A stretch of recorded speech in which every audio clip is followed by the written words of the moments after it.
অধীনস্থ চৰুৱাবাহা চিৰাকুটা Santoshpur চিৰাকুটা part 1 part 2 এই 4খন গাঁৱত বিগত সময়ত প্ৰশাসনে উচ্ছেদ চলাই শত সহস্ৰ পৰিয়ালক গৃহহীন কৰিছে আৰু ভূমিহীন কৰিছে।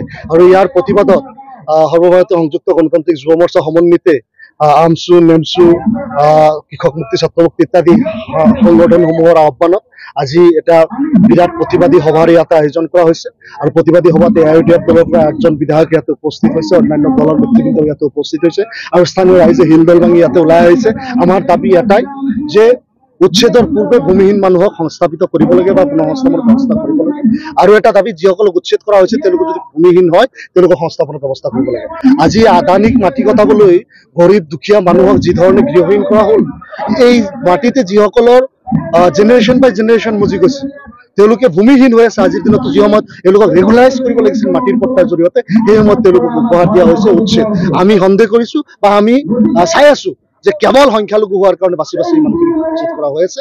আমি ইয়াত ধিক্কাৰ জনাইছো আৰু আমি সকলো ঠাইতে অসমৰ সকলো উচ্ছেদে পুনঃসংস্থাপন অবিহনে উচ্ছেদেৰ আমি বিৰোধিতা কৰিছো। মূল দাবী কি আপোনালোকৰ?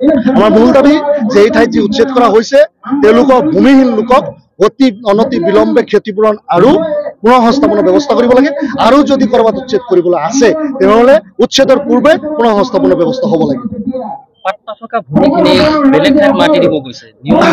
পাট্টা থকা ভূমিৰ গৰাকীয়ে আচলতে তেওঁৰ মাটি যদি চৰকাৰক লাগে তেনেহ'লে অধিগ্ৰহণ কৰিব পাৰে আৰু চৰকাৰে চৰকাৰী ভেলুতকৈ কেইবাগুণ বেছি দামত সেই মাটি নেগচিয়েশ্যনৰ মাৰফতত ল'ব লাগিছিল। কিন্তু আজি দাবী ধমকি দি আজি তেওঁলোকক JCB লগাই সেই মাটিখিনি তেওঁলোকৰ পৰা ডকাইতৰ দৰে কাঢ়ি লোৱা হৈ আছে।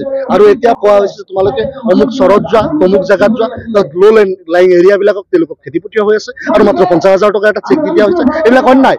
এই মানুহবিলাকক থ্ৰেট কৰি এই ধৰণৰ মাটি কাঢ়ি লোৱা কাৰবাৰটো কিন্তু বন্ধ কৰিব লাগে চৰকাৰে।